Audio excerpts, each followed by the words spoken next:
heads in a little too long because this hair is starting to frizz. Hey, hi, it's me, Wilma Fingerdoo, with the Fingerdoo review of RuPaul's Drag Race UK Season 3, Episode 9. And all I have to say is I can't believe we're almost done Drag Race UK. But before we get too into it, I've got some people to thank. First of all, I want to send a big, huge thank you to one of my Patreoners and avid YouTube commentators, Rick Gallagher, for his generosity this week. He dropped by with a tip or two, and I just want to say it's been my pleasure to keep you entertained, Rick. Thank you so much for thinking of me this week, and here's to many more weeks and months and years of entertainment ahead of us. Seriously. I also want to send a juicy I love you right back to Darren Fancy, who also threw a tip or do my way. Thank you, doll. And of course, it wouldn't be a tip or do shout out if I didn't send a juicy thank you to my regular tip or doer, Vito. You're the best, Vito. Seriously. I also want to welcome 2 new Patreoners to the Fingerdoo family on Patreon, Powder Blue and Weejay. Welcome, dolls. I hope you have a great time with the rest of us here on Patreon because, well, we're a hoot, I'm just saying. Now, Jorge, drink me! Ooh! So no pomp, no circumstances, just a beverage. Where'd you get the rum? Ooh, a classic rum and coke. Who doesn't love that? So, we started this episode off by the top 4 queens enjoying the fact that there was no one sent home this week. Well, most of them did. I suspect Kitty was wondering what was going on. She all but admitted to Vanity that she was surprised she was still there. Rude. The talk quickly turned to badges. Okay, well, Ella brought it up, probably to make Kitty feel badly. Even though they both won last week, Ella still has one more badge than Kitty. But Miss Kitty brought up the sash thing again like it mattered in the grand scheme of things. She won the Miss Fugly contest, but that was ultimately the point of the challenge. As far as badges go, it's no better than a participation ribbon. Seriously. And you could tell it bothered her, especially after Ella pointed out that, well, she was still in the lead no matter how many sashes Kitty had. Here's to Ella. Good for you, sticking up for yourself. Of course, the queen with the least amount of badges, Vanity, tried to convince herself, as well as us, that badges don't matter. It's what you bring to the table. Well, mind you, that's what Kitty was saying before her first badge win, and now she's going on about sashes too. Looks like some of these queens will tell themselves anything to keep their spirits up. The next day in the workroom, the remaining queens congratulated themselves for making top 4, as well they should. But the celebration ended quickly as Vanity and Kitty started re-singing their own praises. Vanity was going to win by continuing to knock out queens in the lip sync. Kitty was going to win by actually winning challenges. And once again, Ella shut them all down by saying she was going to win because, well, she's talented. That shut them right up, I'll tell you what. Well, not that Crystal needed shutting up. She was feeling under the weather, and that put the worry on them all. No one likes to hear about the sniffles in this day and age, and the queens were very supportive from a distance. They told Crystal to take care of herself and to not tire herself out by trying too hard in today's challenge. So thoughtful, those queens. And then, well, I don't know what happened, but it was happening on top of one of the work tables, and it involved them all jumping on top of Miss Kitty. Not that she was complaining. Thankfully, it got broken up by Ru's video message, which was conveniently about sin and hosing things down. Again, I really wasn't paying attention. I was still trying to figure out what the hell happened back at that work table. Anyone else? Then Ru arrived with this week's Maxi challenge, a roast. And I'm not talking about just any roast. This time, the honoree would be themselves. Yes, the queens would be the butts of their own jokes. Of course, they still had to roast the judges, including the legendary Kathy Burke, who was going to be there. And for an added twist, the eliminated queens would also be back to watch the show. And they would be on the roasting spit as well. It was a true blue take no prisoners roast, and you could tell some of the queens were worried. To add insult to some of their injury, as last week's winner, Ella would be picking the show's running order. Well, that shut Vanity up. The queens got down to work right away, and it was clear that even though most of them had experience on a mic hosting shows, none of them had done stand-up before. I have to say, I was surprised to hear that Ella's still relatively new to drag. I thought she'd been doing it for a few good years, but I guess that's down to her stage experience, I'm just saying. As for how they felt about roasting the other queens and judges, Kitty was determined to go all in because if she didn't make everyone laugh, she'd just come off as mean.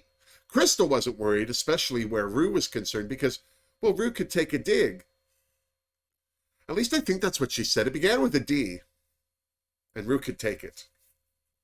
I don't know. Ella was feeling confident either way because she got to pick the order of the show. Even though she wanted to pick the weakest performer first so she could follow them, and then the strongest performer last, so it would go bad performer, good performer, bad performer, good performer. That's some strong talk, calling themselves a good performer, when she just admitted she doesn't tell jokes.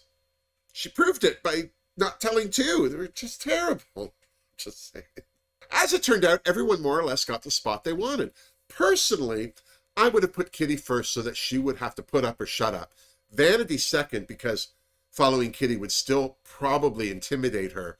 Myself third if I was Ella, and then let Crystal be last because I know it would tear her guts out to wait that long. But Ella didn't ask me. She went with Crystal herself, then Vanity, and then Kitty to close. And then the queens got down to writing. Right away, Kitty started laughing at what she was writing, which made me worry because didn't Alyssa Edwards do just that same thing on season 5, episode 7 of Drag Race? I don't remember that going all too well for her either, I'm just saying. Someone who did have some trouble writing was Vanity, which surprised me because she's been more or less roasting everyone all season, if you ask me.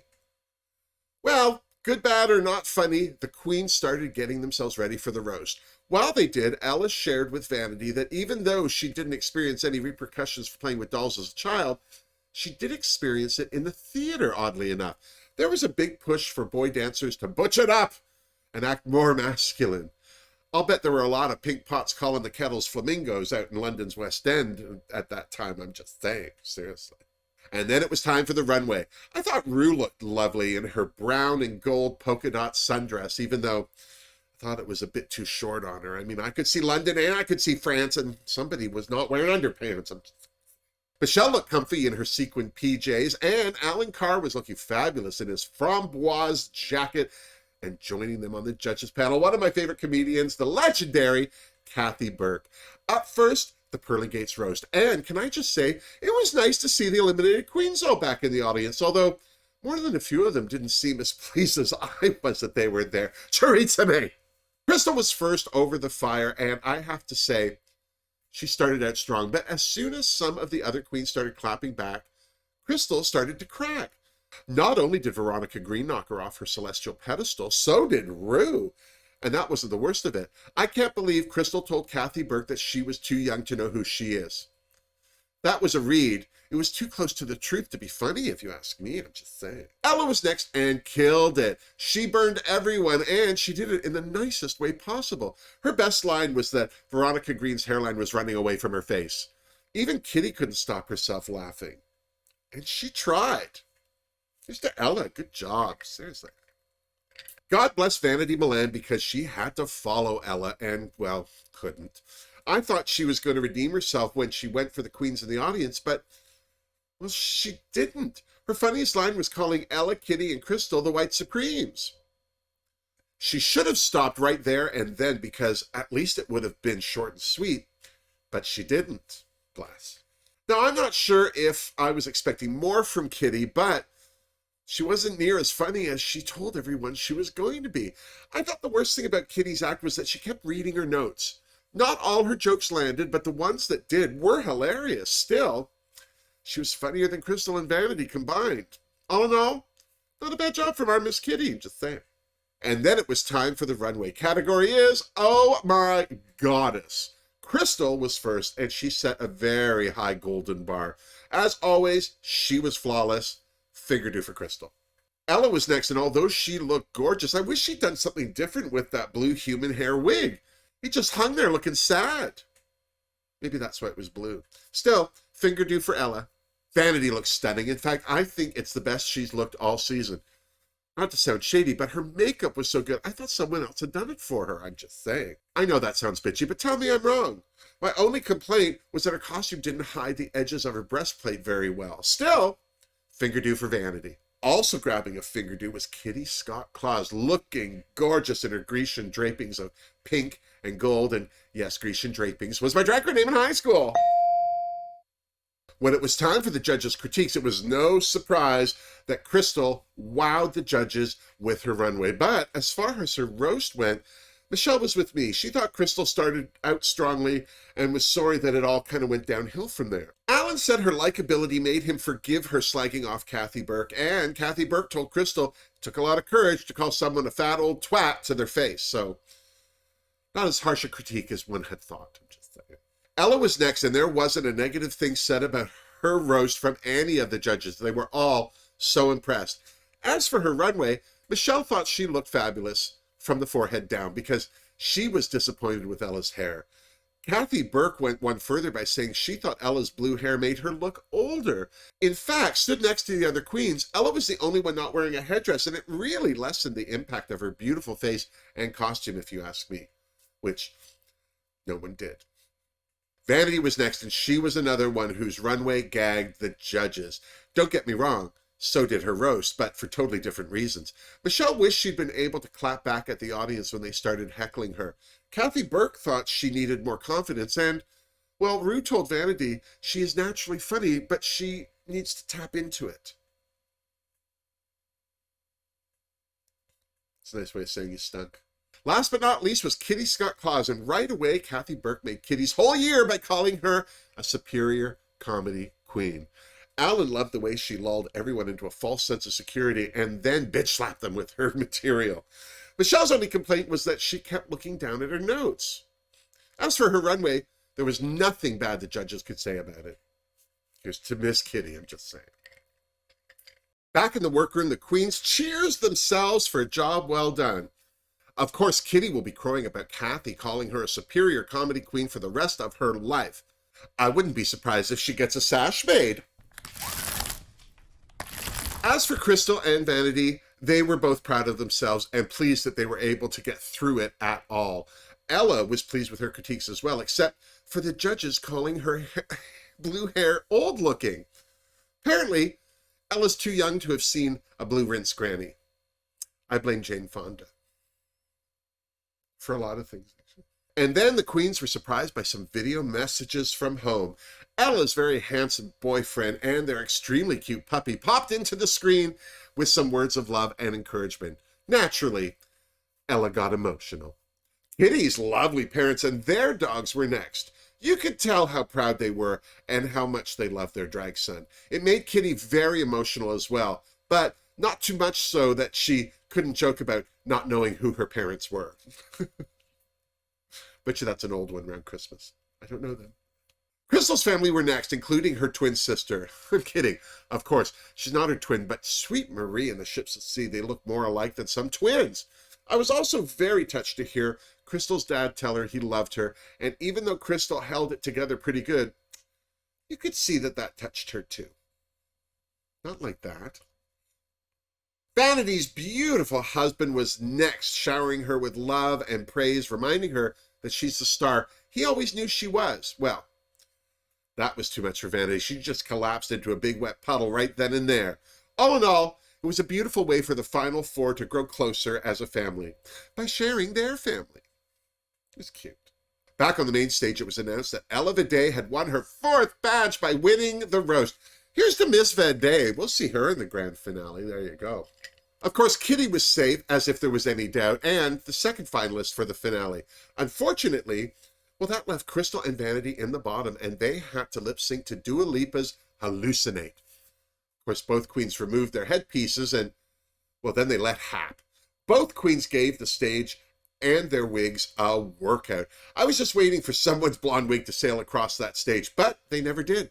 They both did splits, they both strutted it, but when the music died, it was Crystal Versace who shantaed and Vanity Milan who sashayed away. Bless. Well, what did you think? Did the right queen go home? I don't think there was any surprises that Crystal and Vanity landed in the bottom, but I will, for one, say I kind of expected Crystal to win because, well, Vanity's been in the bottom a lot lately, God bless. So now it's official. Ella, Kitty, and Crystal are our final three. Who do you think will take the crown? There's nothing we can do but wait until next week to see how it all plays out. And when you're done, you come on back and you see me so you and I can compare notes. Now, don't forget to like this video if you did and subscribe to my channel if you haven't. And while you're down there, check out my links in the description box for Denise Journeau and her fabulous wig work, the world's greatest LGBT charity, in my opinion, Rainbow Railroad, as well as links to my Redbubble shop, joining the Fingerdoo family on Patreon, and becoming a Tipperdoo. Until next week, miss me! Serious. I don't know, Jorge, that was a good lip sync, but now it's down to the big personalities. Well, no, I mean the big personality, Kitty Scott Claus and the mouse that roared, Ella Vidae. 4 wins and never in the bottom. Never in the bottom. I'm surprised. I have to say, I did actually pick Ella for my top 3 or top 4, so she made it. Her and Kitty made it. I somehow thought Charity Case would. I think with Charity Case, I thought if she hadn't been kicked out first, she would have been in the finale. And neither happened. But yeah, some of them didn't look happy to be back there just to sit in an audience and watch the other 3 perform. Certainly not Charitza May, bless her. She should be mad. I'd be mad if I were her too.